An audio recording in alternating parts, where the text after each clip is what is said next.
मनवनी शरण जावे सर्व भावे देवासी तो उतरील पार भवदुस्तर नदीचा बहु आहे कृपावंत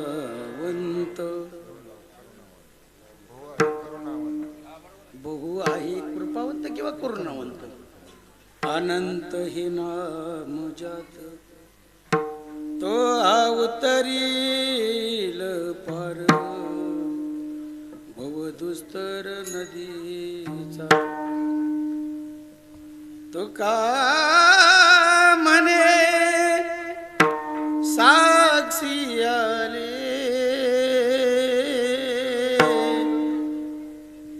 तरी केले प्रगट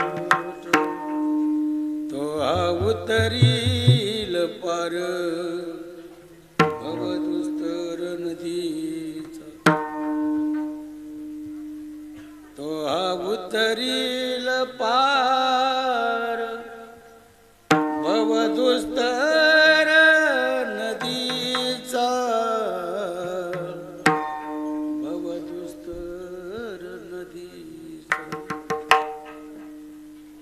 हे असो दिटी जयावरी झळके की हा पद्य करो माता पारुके तो जीवची परी तुके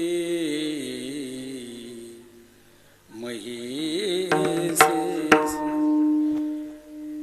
एवढे जेचे महिमे करणे ते कावाच्या बळे वाणू मी कवने का सूर्याची अंगा उठणे लागत असे केवता कल्पतरुवरी फुलरा कायसे नि पावी नेरो शिरसागरा कवन यासी का पुरा श्वास दे तैसे श्री गुरुचे महिमान अकळिता के असे साधन ते जाणून आम्ही नमन निवांत केले तुझे औदार्य जाणो स्वतंत्र देताना मनसी पात्र पात्र पै कैवल्य ऐसे पवित्र जीवरिया दिधले तू आसन कातिकाच निमाने सायुजी सरसु केला पुतने की विषयाची स्तनपाने मारु आली महायुगपीठे तटे भीमरत्यं वरं पुंडरीकाय दातृ मुनीन्द्र समागत्य तिष्ठं तमानन्दकन्दम् हरिपरब्रह्मलिंगं भजे पांडुरंग पांडुरंग करू प्रथम नमन पांडुरंग करू प्रथम नमन पांडुरंग करू प्रथम नमन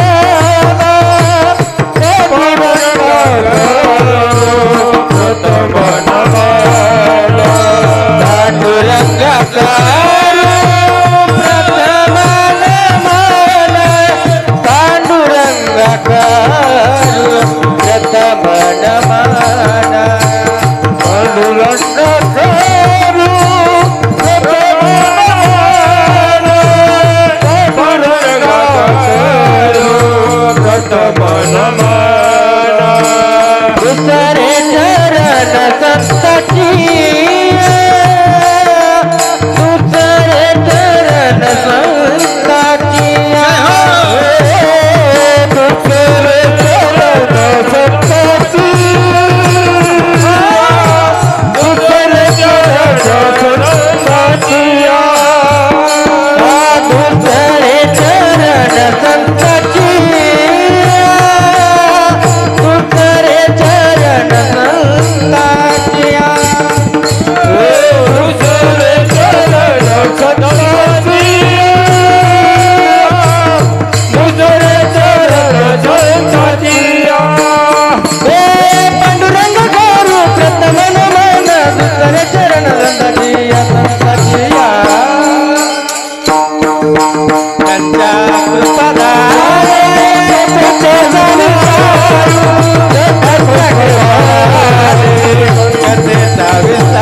कसे सावितारू कच्चा कृपलाने कसे सावितारू कच्चा कृपलाने कसे सावितारू कच्चा कृपलाने कसे सावितारू बाबाजी जगू दास तुका पांडुरंगा करू कथननमान दुसरे चरण संताचिया त्याच्या कृपादाने कसे सावितारू बाबाजी जगू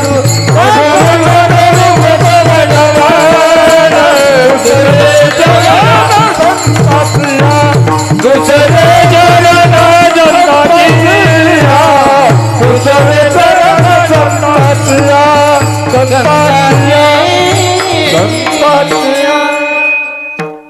नमो ज्ञानेश्वरा नमो ज्ञानेश्वरा निवृत्ती उदारा सोपान देवा ज्ञानेश्वरा नमो ज्ञानेश्वरा नमो ज्ञानेश्वरा नमो ज्ञानेश्वरा नमो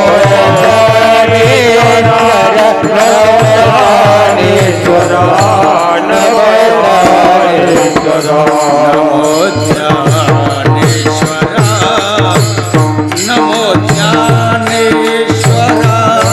नमो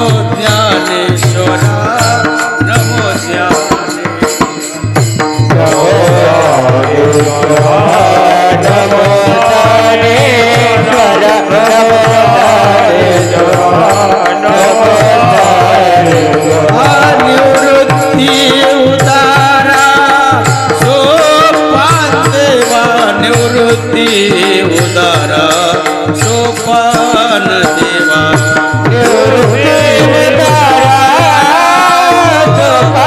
देवा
निवृत्ती उदारा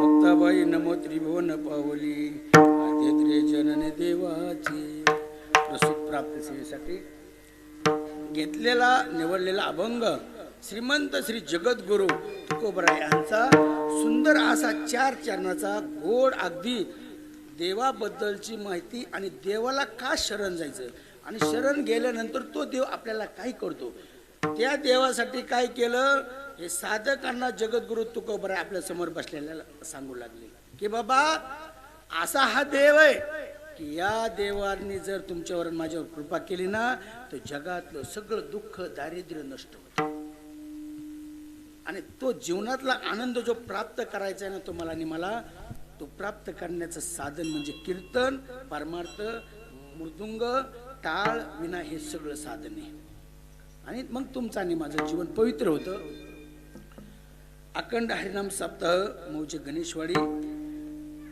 गेली 29 वर्षापासून आपण सर्व गणेशवाडीकर भजनी मंडळ सर्व माता भगिनी यांच्या सहकार्याने कृपा आशीर्वादाने हा चालत आलेला नामयज्ञ सोहळा आहे आणि या सोहळ्यातील माझ्यासारख्या अज्ञानी बालकाकडे ही आजच्या दुसऱ्या दिवसाची सेवा मला तुम्ही दिलेली आहे. सेवा देण्याचं आणि सेवा करण्याचं कारण एवढंच आहे, फक्त मला बोलता येतंय आणि तुम्हाला ऐका येते म्हणून कीर्तन करायचे, बाकी काही नसतो त्याच्यात. कीर्तन म्या करावं आणि तुम्ही कीर्तन ऐकावं हा भाव थोडा कमी असतो, असं काही अजिबात नाही. ज्याला बोलता येतं तो प्रत्येक कीर्तनकार असतो. थोडा आवाज असा थोडा हे करा. मला थोडं लांबून बोलायची सवय, का जवळून बोलू, असं पांगून नका देऊ, समोर आवाज द्या थोडा. उडालं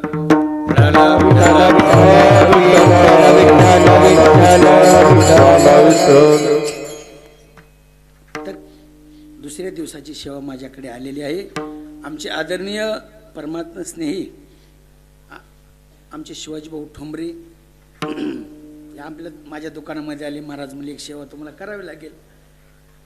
बरं म्हणलं हरकत नाही, काय सेविके सांगितले, हो ठीक आहे म्हणलं हरकत नाही. ते म्हणले कधी तुमचा दिवस कधी घालू, म्हणलं तुम्हाला जेव्हा दिवस घालायचा तेव्हा घाला, पण चांगल्या वारी घाला. बरं म्हणले ठीक आहे म्हणले हाय भगवंताचाच वार आहे. कोणता वार आहे आज, कोणता, आज मंगळवार, देवीच आहे काय, भगवंताचा वारी, लक्ष्मीचा वारी, देवीचा वारी. त्या वारी महाराज या ठिकाणी आमच्या शिवाजी भाऊनी बोलवलं आणि माझ्यावर नितांत प्रेम आहे असे नवीनच कीर्तनकार झालेले आहेत आणि सुंदर कीर्तन ते करतात माझ्यापेक्षाही, असे आमचे सतीश भाऊ ठोंबरे. त्यांचाही संपर्क अगदी गोड आणि सर्वच सगळं नातेवाईक आणि आमचे काका, जो आमचा नंदू आहे तो मावस भाऊ आहे, तो योगेश आहे, तो सक्का चुलत मावस भाऊ, सक्का मावस भाऊ आहे तो. आणि या सर्वांच्या प्रेमाखातर मला इथे येण्याचा योग आला. सांगण्याचं तात्पर्य इतके गोड असे मृदुंग वाद्य गोल आदरणीय आढाव महाराजजी आपल्या चरणी नतमस्तक होतो. गायन सम्राट आदरणीय आमचे मरार दादा, आमचे गावातले विनकरी आणि आमचे काय तुमचं नाव, हां जगताप दादा, वा वा वा, नंबर आहे माझ्याकडे तुमचा. तसेच आमचे सतत आम्ही गायनासाठी असतो असे आमचे मरार महाराज आणि खूप गोड अशी चाल गायली, सुंदर ठाई गायली त्यांनी, वा. असे आमचे आप्पा गोड गायले आप्पा. तसेच आमचे आळंदीकर मंगेश महाराज, गणेश महाराज, आणि सुंदर अशी त्यांना साथ दिली आमच्या गणेश दादांनी, मंगेश दादांना, मंगेश दादा, वा वा वा वा वा, अगदी गोड. तुमच्या पायावर डोकं माऊलीच्या स्वरूपात तुम्हाला पाहिलं मी आणि तुमच्या पायावर डोकं टेकवतो. आमचे आदरणीय सतीश भाऊ, आमचे आदरणीय शिंदे महाराज दिघीहून आले ते, तसेच आमचे व्यासपीठ चालक आहेत ना, वा वा वा. तसेच आमचे निंबाळकर महाराज आणि सर्व हे आळंदीतले माऊली स्वरूप वारकरी, या सर्वांच्या पायावर डोकं टेकवतो. आणि आमचे कायगोडे महाराज राहिले ना महाराज, ते तसं नाही, सोयऱ्याला तर नाही सुरून जमायचं, चौकदार आहेत ना, आणि गोड असे चौकदार कुठे गेले ते, बर बर बर बर बर गोड. आणि आमचे चौकदार नेवशे दादा, ते पण कीर्तन ऐका आले. प्रेम लागतं, भाव लागतो, भक्ती लागते, आणि त्यावेळेस ते ज्ञान हळूहळू येतं आपल्याकडं. तो सर्व तुम्हा सर्व मायबापाच्या चरणावर डेको टेकवतो आणि माझ्या कथेकडे वळतो. विठ्ठल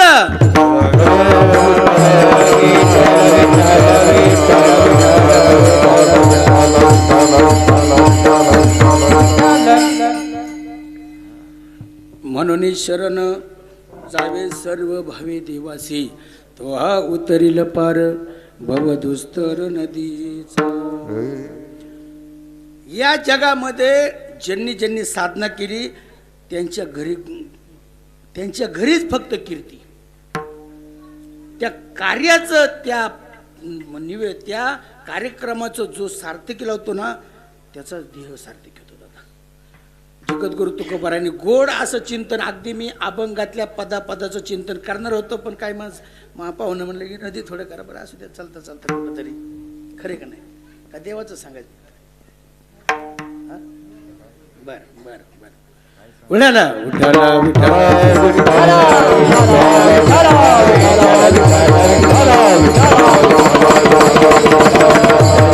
कुंडलिकावर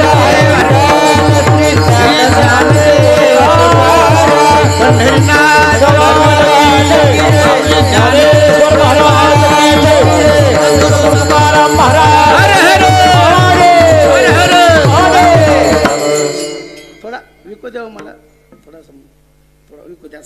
एकदा सेट करा, पुन्हा त्याला हलूच नका. मग माझं मी सेट करतो. हॅलो हॅलो असा थोडा पोस्ट हलवा गाय. हॅलो थोडा अजून ऐकू द्या. हॅलो हॅलो थोडा हॅलो. ज्या देवासाठी तुम्ही आणि मी जमलो तो देव कसा आहे दादा? तो देव फार गोड आहे. भोलेनाथ से निराला कोई और नहीं, भोलेनाथ से निराला कोई और नहीं, डमरू वाले से निराला कोई और नहीं. तो देव इतका गोड आहे आणि त्या देवाचं तुम्ही आणि मी साधन करताय दादा. भगवंताच्या प्राप्तीसाठी ए ए तो इचू खालून निघाला बघ बरं. तो इचू हा इचू निघालाय म्हणे इचू. मग चावल तो पुढे या, पुढे या. विठाल विठाल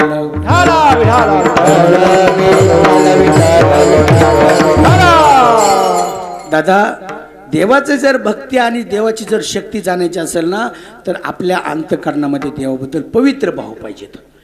आणि तो भाव फक्त साधकाकडे असतो दादा. साधक ज्यांनी साधना केली ना त्याच्याकडे तो भाव प्राप्त होतो. आपण साधना करतो, साधना बरोबर आपण साधना करतो, पण ते साधन कोणतं आहे?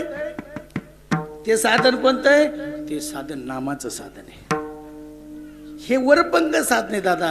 टाळ पकवाज विना दिंडी कपडे धोतर फेटा हे सर्व वरपंग आहे. पण त्या देवाला जर प्राप्त करायचं असेल ना तर साधन पाहिजे. मग कोणतं साधन आहे ते? कोणतं साधन आहे? नाम संकीर्तन साधन पैसो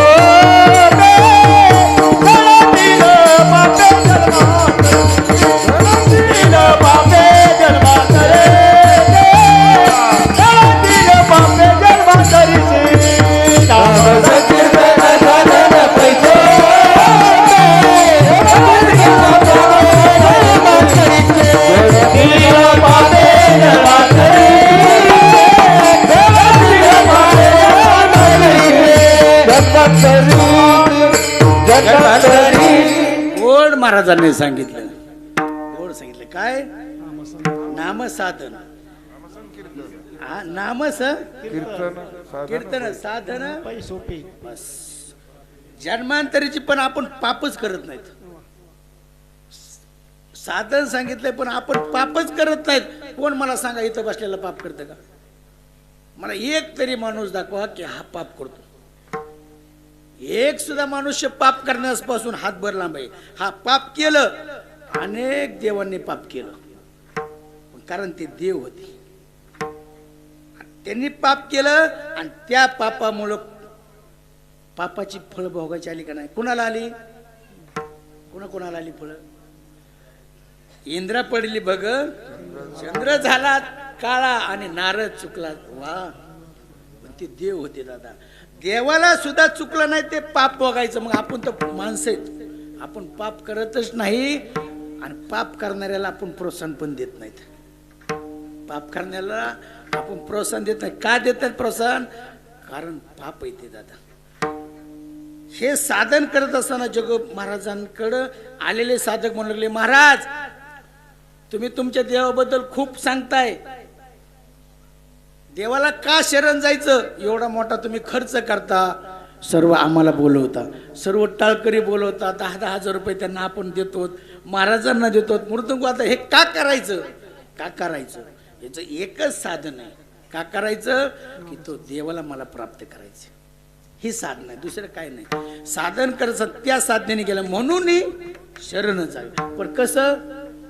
सर्व बाबी. काही जण देवाला शरण जातात पण मंदिरात जातात आणि चपलावर अर्ध ध्यान आणि मंदिरात अर्ध ध्यान.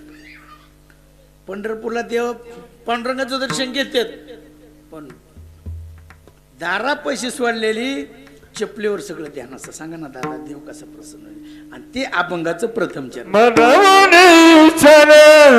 जावे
का देवाला शरण जायची माहिती आहे तुम्हाला? का देवाला शरण जायचं? आताच एक 15 दिवसापूर्वी घटना घडली. माहित नव्हतं दादांना आता मी मरणार आहे. सकाळी उठल्याबरोबर आपले नित्यनेम केला आणि आपल्या वाहनामध्ये बसले. माहित नव्हतं काळ येऊन बसलेला आहे, घेऊन जाणार आहे. त्या काळाला चुकण्यासाठी देवाला शरण जायचे. तो काळ सोडणार आहे, तो मला आणि तुम्हाला काळ सोडणार नाही. तो तुम्हाला आणि मला आज ना उद्या नक्कीच घेऊन जाणार आहे. म्हणून देवाला शरण जायचे. कशामुळं? हा देह फक्त तुम्हाला मला आणि एकच वेळेस मिळालेला आहे. या देहामध्ये राहून त्या भगवंताचं चिंतन करायचे. त्या भगवंताच्या प्राप्तीचं साधन हा देह आहे आपला. तुम्ही म्हणता कसं काय देव आता होईल मग होईल? अजिबात होत नाही दादा.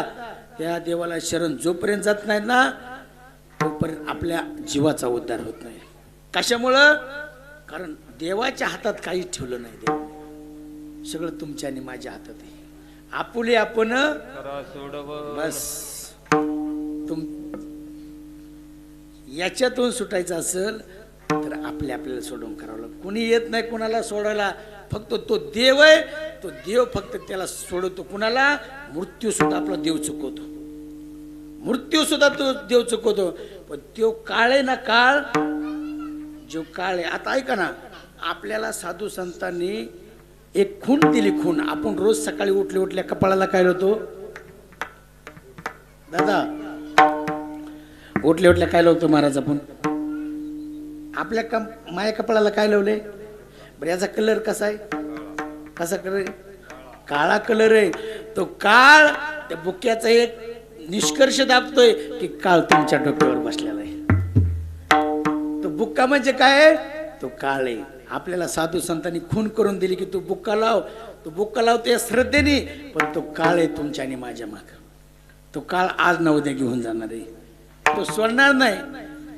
काळाची एवढी पडेल बाजेवा, काळाची एवढी पडेल बाजेवा, काळाची एवढी पडेल बाजेवा, काळाची एवढी पडेल बाजेवा, काळाची एवढी पडेल बाजेवा, काळाची एवढी पडेल बाजेवा, काळाची एवढी पडेल बाजेवा, काळाची एवढी पडेल बाजेवा, सोडवी जाते माये बाप, सोडवी ना तेव्हा माये बाप, सोडवी ना तेव्हा माये बाप, सोडवी ना तेव्हा माये बाप, सोडवी ना तेव्हा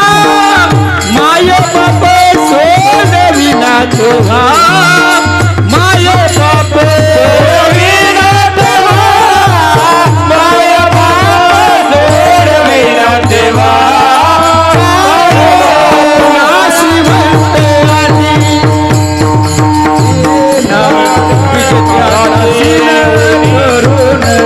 नाशिवंत आधी प्रिया पुत्र जन, नाशिवंत आधी प्रिया पुत्र जन, नाशिवंत आधी प्रिया पुत्र जन, नाशिवंत आधी प्रिया पुत्र जन, नाशिवंत आधी प्रिया पुत्र जन, नाशिवंत आधी प्रिया पुत्र जन.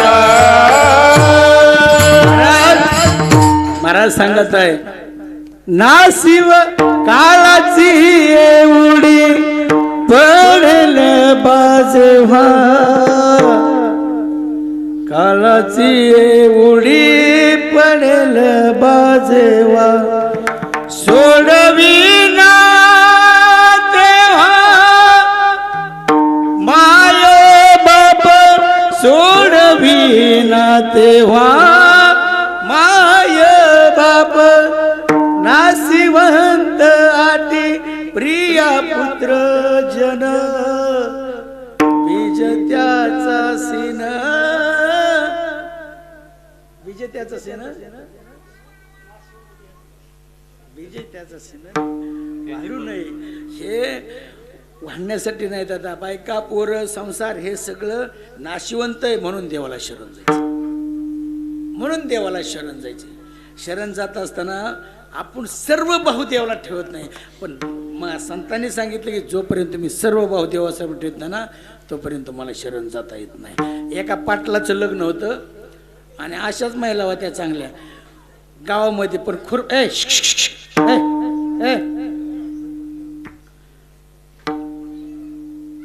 आता त्या बऱ्याच टोळ्यात ना, तुम्हाला माहिती ना टोळ्या, खुरपाय जाणाऱ्या टोळ्या, चौबदार त्यांना जरा थोडं ध्यान घ्या, त्यांना पुढे घ्या, इकडे या, या इथं मायापाशी इकडे या, इकडे या पुढे या, या इथे या बाळा, या इकडे, अंग असं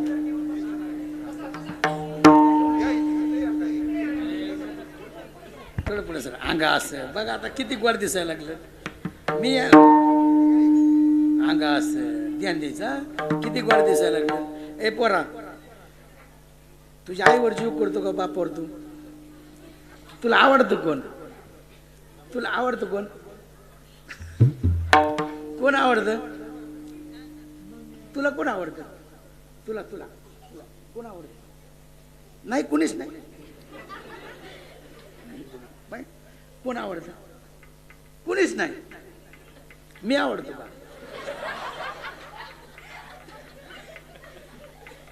आवडतं का? लाजायचं नाही. लाजतं कोण? बायको लाजती. आपण गडीत आपण लाजायचं नाही. लाजले गे माये कोणा ओवाळू. नाही, लाजले गे माये आता कोणा ओवाळू. तसं लाजायचं नाही. लाजल्यावर काय होतं माहिती ना? लाजल्यावर कुणी पोरगीच देत नाही. ध्यानातच ठेवायचं नाही, पुन्हा पोरगी मिळेल आपल्याला. आता लय अवघड झाले, 5-5 लाख देतात फक्त पोरी द्या म्हणतात, फक्त पोरी. पण पोरी मिळतात काय महाराज? मिळतच नाहीत पोरी महाराज. कारण कशामुळं? हे सगळं तुम्ही आणि मी याला कारण नाहीत. काय सांगत होतो मी? मला माहिती तुम्ही तेच म्हणणार आहे. काय सांगत होतो?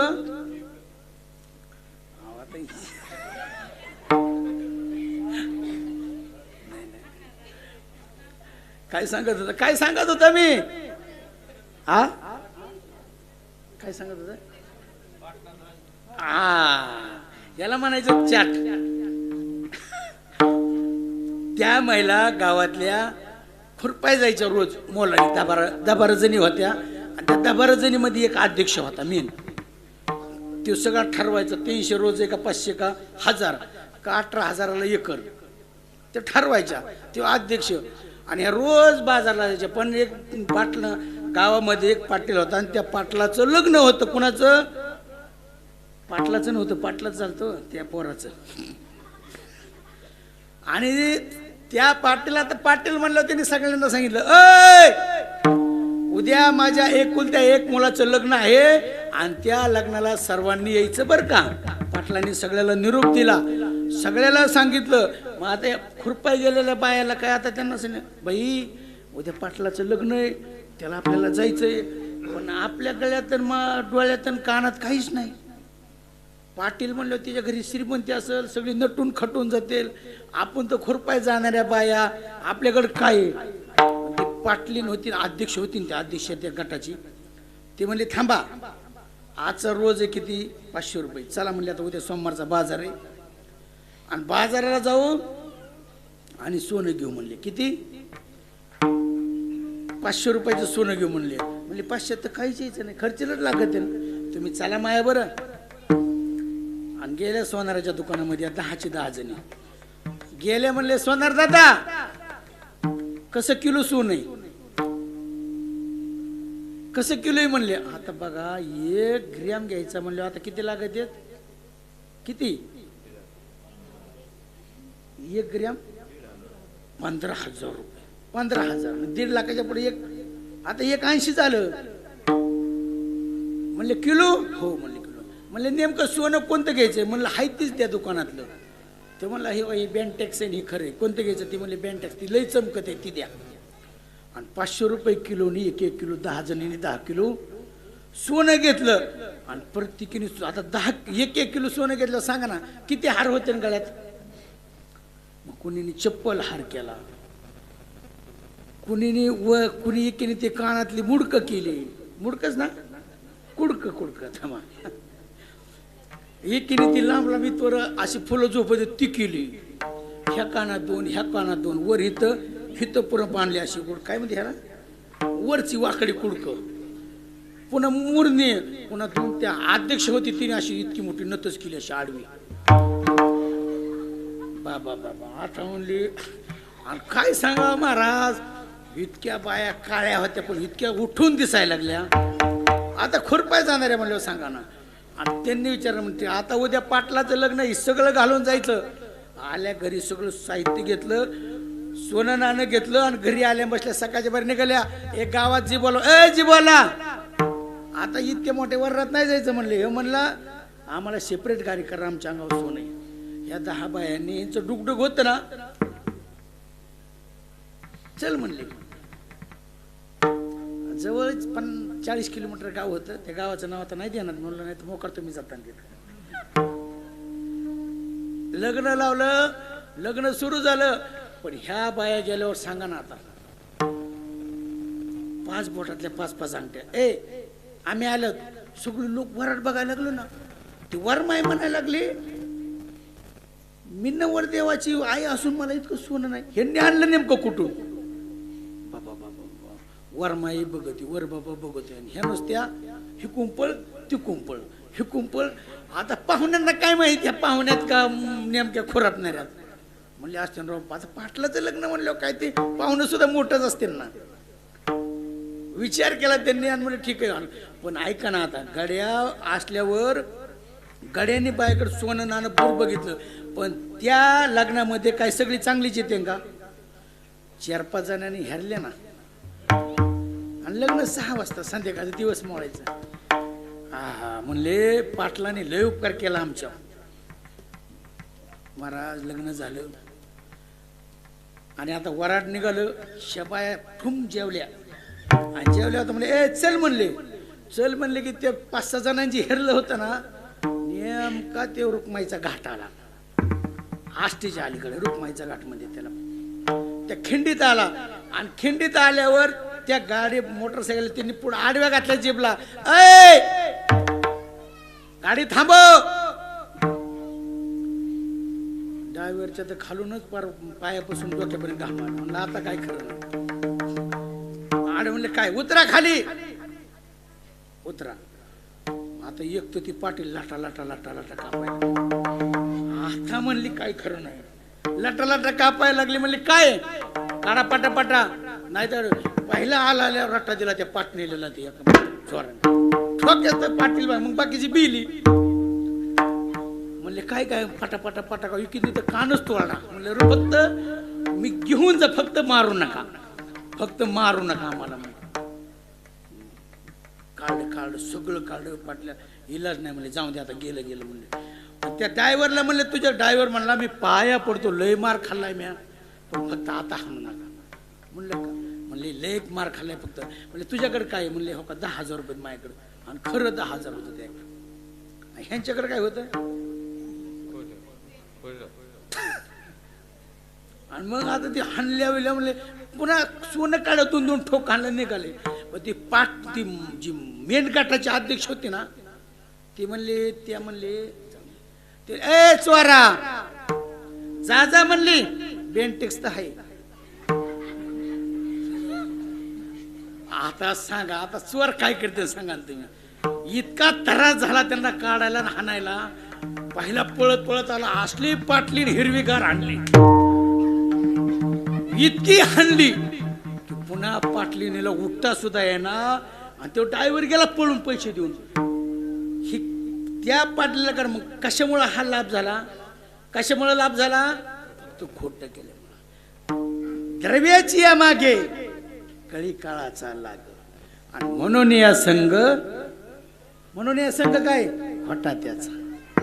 ही खोट आहे म्हणून देवाला शरण जायचे, म्हणून देवाला शरण जायचंय. आणि शरण गेल्यावर काय करील तो देव तुम्हाला ज्या तुकोबारांना देवाने आलिंगन दिलं ना, तो देव तुमचं आणि माझं कल्याण करेल.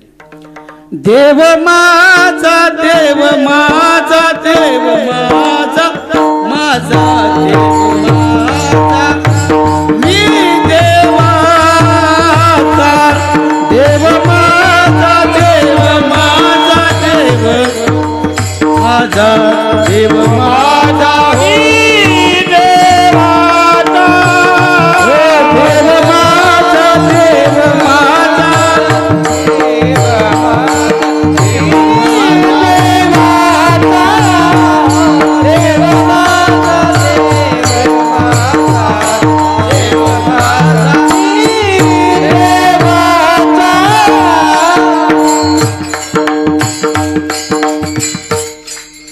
ऐका ना. म्हणून देवाला शरण जायचे.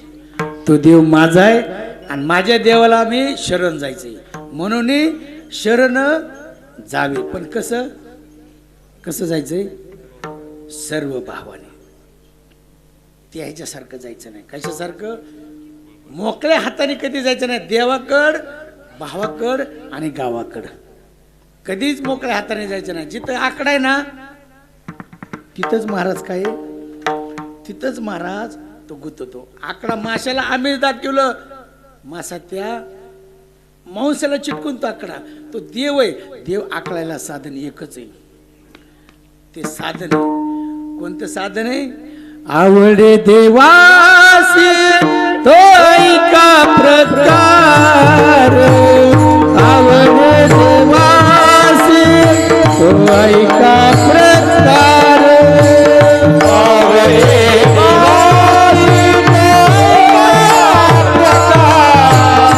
आवडे देवासी तो ऐका प्रकार. नामाचा उच्चार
कळत नाही आणि दिवसही कळत नाही, त्या भगवंताचा दावा झाला पाहिजे. बस जीवनामध्ये हेच साधन आहे. आणि मग तो काय करल, अभंगाचं दुसरं तो चरण. हा उतरील पार, तो हा उतरील पार, तो हा उतरील पार,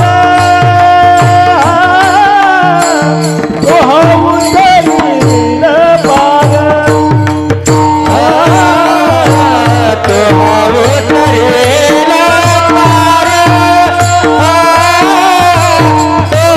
तो हा उतरील पार, तो हा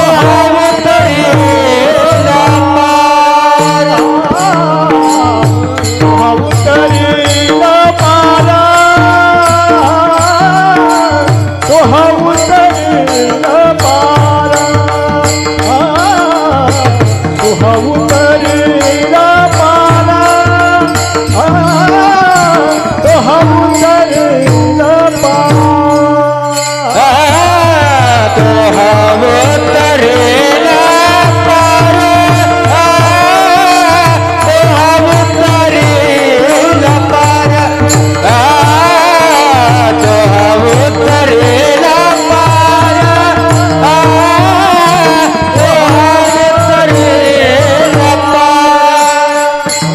पवनुस्तर नदीचा, पवनुस्तर नदीचा, पवनुस्तर नदीचा, तो हा उतरील पार, तो हा उतरील पार, तो हा उतरील पार, तो हा उतरील पार,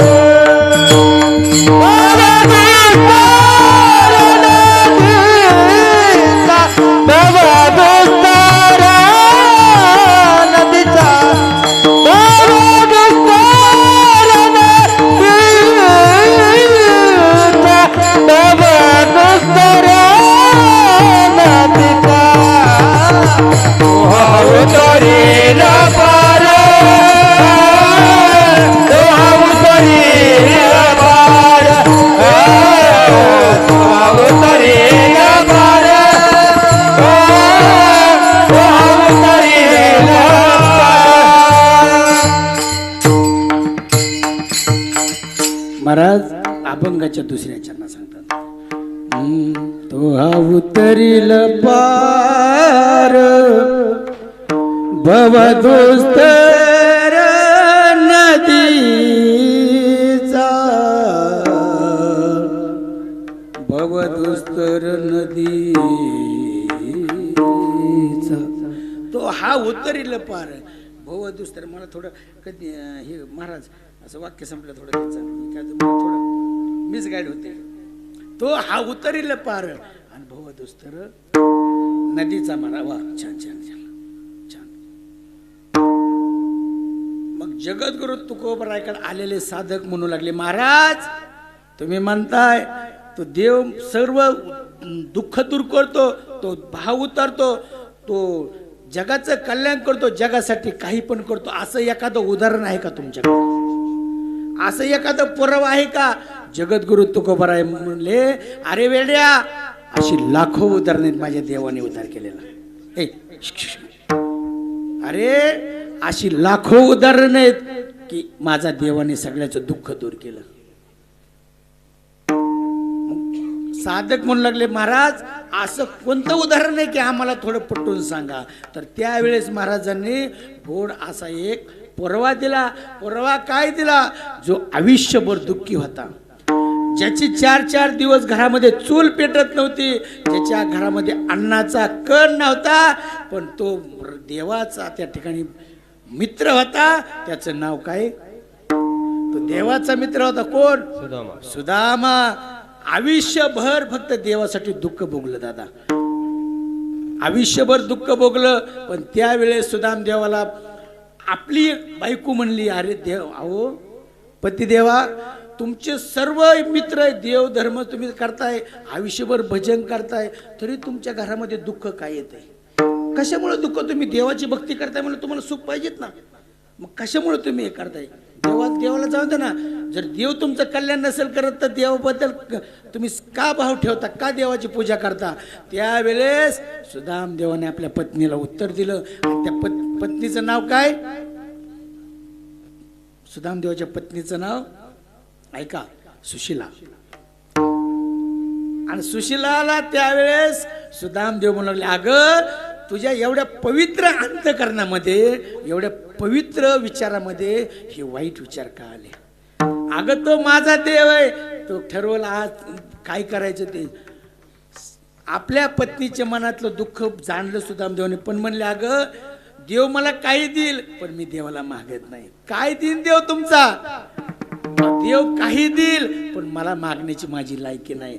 पण मी, बरं तू म्हणते ना, तर मी देवाकडे जातो, देवाला मागतो. पण अगं मी देवाकडे जातो, पण आपल्या घरात अन्नाचा कण नाही. आणि देवाकडे कसं जावा दादा? देवाकडे मोकळ्या हाताने जावा का रिकामं जावा?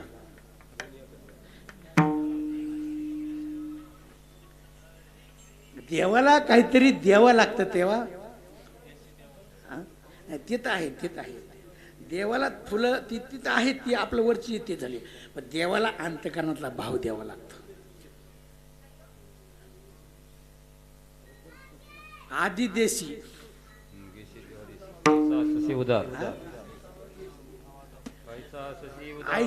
आयसा अससी उदार आहे तो, पण अगोदर द्यावं लागतं. मग म्हणले काय करू? थांबा म्हणले, तुम्ही जा देवाकडं.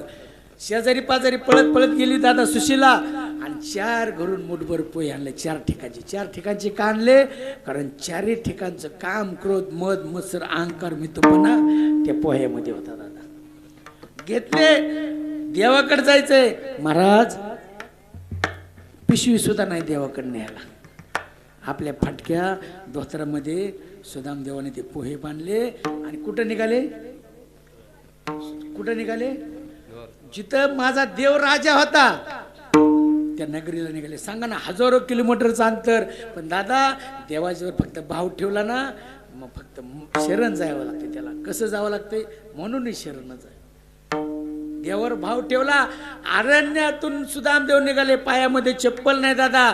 उन्हाचा वरून चैत्र महिना आहे, अशा भर कडाक्याच्या उन्हाळ्यामध्ये सुदाम देव हळू देवाचं भजन करू लागले. भजन करत निघाले. भजन करत, पण किती भजन? आपल्यासारखं नाही बरं का. आता स्वर खालीवर गेला, इकडे तिकडे गेला, थोडं काय बघायचं नाही, पण कितकं गोड भजन केलं.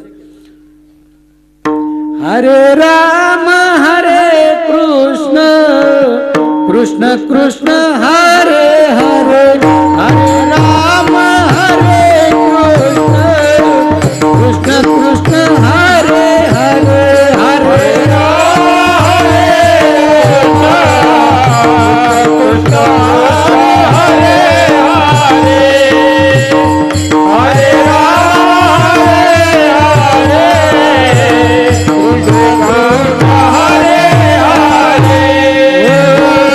राम हरे राम, हरे हरे, हरे कृष्ण हरे कृष्ण.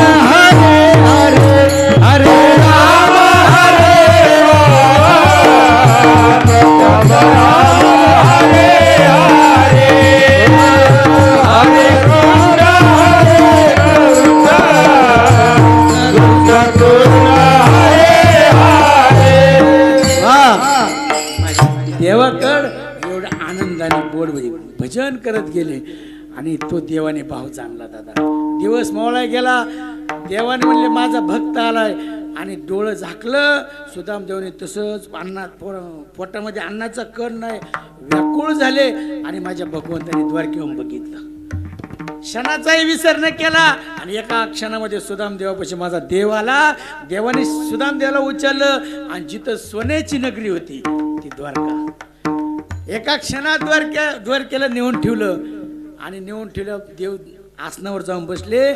सुदामदेव द्वारपाळ राजवाड्याच्या समोर आणून सोडलं. बघतो तो सुदामदेव देवाची नगरी सोन्याची. डोळ्यात लक्क प्रकाश पडला. म्हणले देवाची नगरी आली. कुठे आहे देव? सांगा ना आता. देव इतक्या वर्षातून भेटलो किती वाटलं असेल. लहानपणीचा मित्र एवढ्या दिवसातून भेट आपल्यात आपली रोज आहे. त्यामुळे आपलं काय नाही, आपली भेट रोज आहे. एवढ्या दिवसाची भेट देवाची होणार. मग पळत पळत सुदामदेव चालले आणि चालल्याबरोबर समोर द्वारपाळ होते. जय आणि विजय हे दोघं जण होते. आणि दोघा जणांना सांगितलं मळकी कपडे अंगावर, फाटलेलं धोतर, केस विचारले नाहीत का, असे सर्व त्या ठिकाणी गहाण शरीराचा वास येणारा त्या सुदामदेव नगरीमध्ये आला. आणि त्या द्वारपाला म्हणू लागला, अरे माझा देव कुठे? अरे द्वारपाल कन्हैया से कह दे, अरे द्वारपाल कन्हैया से कह दे, किधर पे सुदामा करीब आ गया है, किधर पे सुदामा करीब आ गया है। अरे द्वारपाल कन्हैया से कह दे, अरे द्वारपाल कन्हैया से कह दे, किधर पे सुदामा करीब आ गया है, किधर पे सुदामा करीब आ गया है। गल पे है पगड़ी, सिर पे है जामा, बता दो कन्हैया को आया है सुदामा लो, बता दो कन्हैया को आया है सुदामा लो। अरे द्वारपाल कन्हैया से कह दो, अरे द्वारपाल कन्हैया से कह दो, इधर पे सुदामा करीब आ गया है, इधर पे सुदामा करीब आ गया है। अरे द्वारपाल कन्हैया से कह दो, अरे द्वारपाल कन्हैया से कह दो, इधर पे सुदामा करीब आ गया है, इधर पे सुदामा करीब आ गया है, करीब आ गया है। महाराज सुदामदेवाने आपला हाक सांगितले. पळत पळत द्वारपाल गेले. राजाला सांगितलं फक्त लहानपणीचा जो भगवान, जो मित्र होता माझ्या देवाचा, तो सुदामदेवाला, देवाला एवढेच फक्त कानावशेद पडलं. दादा आसन बाजूला पडलं, अंगावरचा शालू बाजूला पडला आणि माझ्या देव आसनाहून धावत सुदामाकडे धावत आला आणि कडेवर घेतलं माझ्या दादाने. अरे फक्त काय भाव पाहिजे. डोळ्यातून पाणी येऊ लागलं आणि पाण्याने माझ्या सुदामदेवाचे पाय धरले. अरे या जगाचा मालक, या विश्वाचा मालक त्या गरीब सुदामाची जर इतकी दया करून त्याचा जर उद्धार करत असेल तर सांगा ना, तो तुमचा माझा का नाही करणार? आता मी पुढचं सांगत नाही, मला जेवढं लागत होतं तेवढं सांगितलं. पण हा आयुष्यभर दरिद्र दुःखी असणारा सुदाम ब्राह्मण एका 6 महिने दादा राज्य केलं. राजा म्हणून सुदाम देवाला सुदाम नगरीचं 6 महिने राज्य दिलं. पण देवा तेवढा तल्लीन झाला. देव बघा ना, देव सांगू लागला, सुदामा. फक्त सुदामाच्या ध्यानात काय आली? बायको आली. आणि देवाला लगेच सारखं नका थोडं, देवाला लगेच करंट लागला. मनामध्ये फक्त हे तर माझी बायको असती तर किती आनंद झाला असता, सुदामाला वाटलं. आणि त्यावेळेस देवाला लगेच जाणलं आणि देव म्हणलं, ए सुदामा, आता तुझी वेळ झाली, आता तू इथं थांबू नको. आणि मग वाटलं आता निघायची. इतकं भरजरी चालू, सगळं सोन्याची नगरी, सगळं अख्खं पैसा अडका दिलेला सुदामाला. पण देवाने सांगितलं, सुदामा तुझं जसं होतं तसं तुला माघारी जावं लागत. सुदामाला म्हणे देव ज्या सुदामदेव भावनेने आला होता ती भावनाच विसरून गेला. पुन्हा दुःख दारिद्र्य. ज्या 6 महिने राजगादी बसलोय आणि मला देव काहीतरी दिन म्हणून इथं आलोय, पुन्हा मला दुःख दारिद्र्य. महाराज सुदामदेवाला माझ्या भगवंतानी तसंच पाठवलं, पण पाठवण्याच्या अगोदर माझ्या देवाने काय केलं अहो, तिकडं दिवस उगूस तर पाठ जाऊस तर ते सुदाम नगरी सकाळी भरजरीचा शालो अंगावर घालून सुशीला आपल्या दारासमोर आपल्या नवऱ्याचं स्वागत करण्यासाठी उभा राहिली आणि लक्क जसा प्रकाश पडल अशी सुदाम नगरी सोन्याची दिली. काय दिली? सोन्याची दिली करून दादा हा भाव लागला. सुदाम ब्राह्मण दुःख दारिद्र्य पिढीला मुष्टीभर घेऊन त्याचे भेटी लागी गेला. शुद्ध भाव देखोनिया गाव सोनियाचा दिला हो धर्म जातो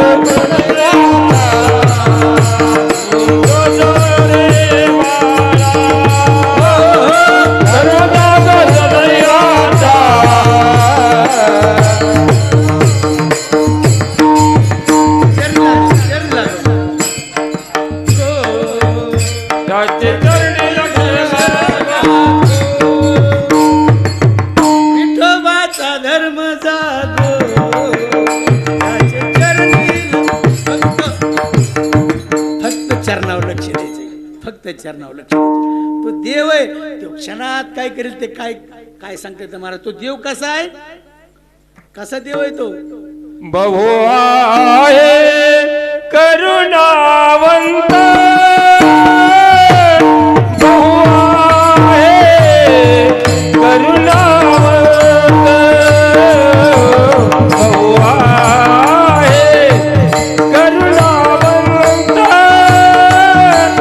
बहु आहे करुणावंत,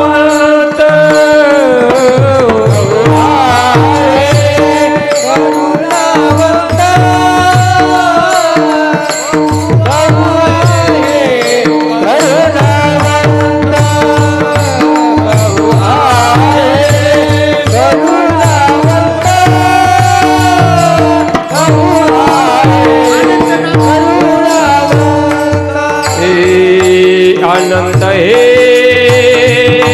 नाम जा, आनंद हे नाम जा, आनंद हे नाम जा, आनंद हे नाम जा, आनंद हे नाम जा, आनंद हे नाम जा. तो आऊत रील पारे, तो आऊत रील पारे, तो आऊत रील पारे, तो आऊत रील पार. तो देव कसा आहे? आहे कृपावंत किंवा करुणावंत, अनंत हे नाम जा. तो कृपावंत आहे, दयावंत आहे, तो श्रीमंत आहे, तो सगळ्या बाजूने पवित्र आहे दादा. आणि त्या देवाचं भजन करायचंय. ते कसं करायचं? विठोबा रखुमाई, विठोबा रखुमाई, विठोबा रखुमाई, विठोबा रखुमाई, विठोबा रखुमाई, विठोबा रखुमाई, विठोबा रखुमाई,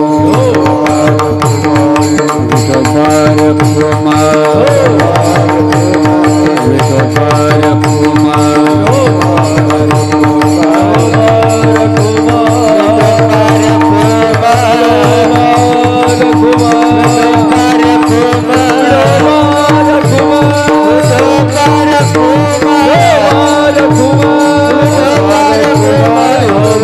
Kumar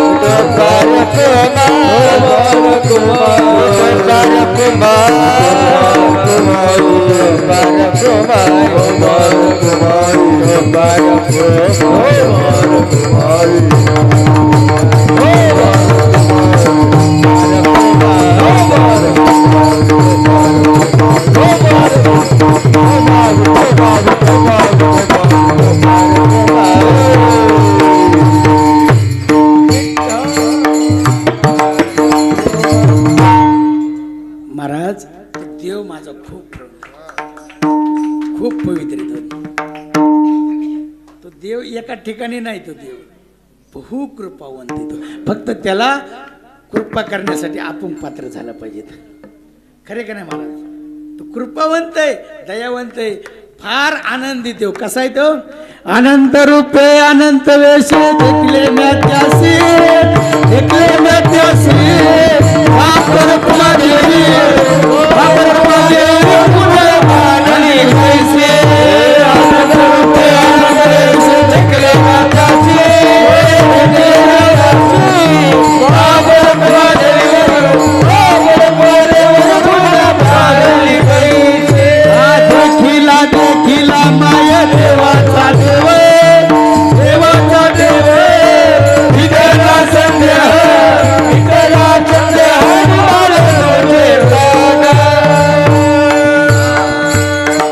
तो देव आहे असा तो देव आहे त्या देवाला तुम्ही भेटलं पाहिजे मग तुकाराम महाराजाला म्हणले साधक म्हणले महाराज तुम्ही या देवाबद्दल खूप काही सांगितलं पण तुम्हाला काही साक्षी आहे का साक्षी तुका म्हणे साक्षी आले तुका म्हणे साक्षी आले तुका म्हणे साक्षी आले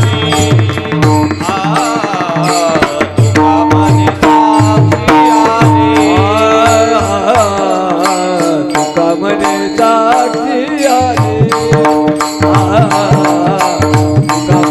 साक्षी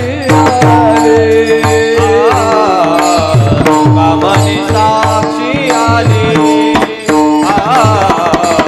तुका म्हणे साक्षी आले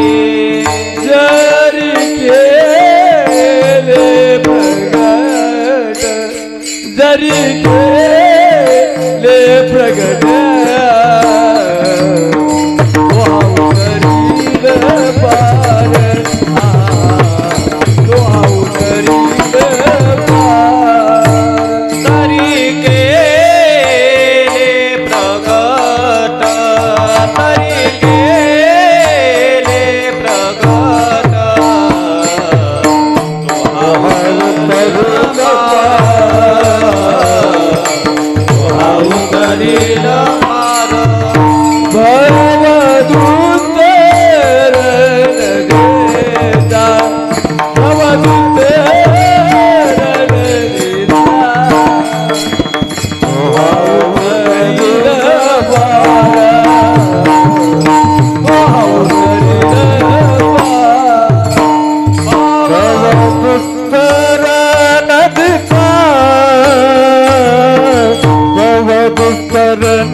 आता तेच महाराज झाले असू द्या होत असतं आता वयाच्या मनाने माझच जाते स्वर बिन सगळं कसं असतं एकदा फाटा पडला ना पण तास येत नसतं ही शेतकऱ्याचा अनुभव असतो मग जसं असेल तसं खेळायचं त्याला ते नाईलाज असतो त्यात माझा दोष नाही तुमचा दोष नाही त्यात भगवंताचं काय असेल ते फाटा पाडवले अवघडे फाटा पुन्हा ती पेरता येत नाही मोडता येत नाही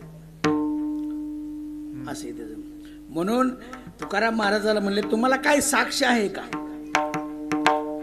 तुका म्हणे साक्षी आले आणि तरी ते केले प्रगट केलंय मी स्वतः अनुभवाने सांगतो की देव माझं जर त्याला शरण गेलं ना तर जीवनाचं सोनं करतो तो जीवनाचं सोनं करतो दादा अनेक लोकांचं सोनं केलं मग लाखो उदाहरण द्रौपदी पासून ते पार सर्व साधू संतांची उदाहरण ती सगळ्यांनी साक्ष ठेवायची आणि ही साक्ष ठेवल्यानंतर तो भगवंत रूपाला येतो, रूपाला.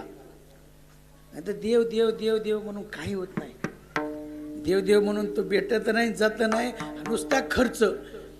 आनंद वाचाळ बस बस हे उपयोगीचं नाही. महाराज त्याला खुणच पाहिजे, अंतरीच्या खुणा प्रकट होणे. आणि मग त्यावेळी त्या भगवंताची मग तो आनंद वा, मग तो गगनात आनंद मावत नाही. मग तो गगनात आनंद मावत. त्रिवेणी संगमावर हा नाम यज्ञ सोहळा चालू आहे. आपली भीमा नदीच आहे ना, भीमेच्या काठावर हे पवित्र दैवत आहे. आणि पवित्र दैवताचा तुम्ही आनंदाने एवढा सोहळा उत्सव करताय, फार तुम्हाला धन्यवाद द्यावे तेवढे कमीत. का एवढा खर्च करणं सोपं नाही. पण तुम्ही सर्व मायबाप गणेशवाडीकर मंडळी ही सर्व वस्ती मिळून हा सप्ताह करताय. तुमच्यासाठीच एकदा तुम्हीच टाळ्या वाजवा.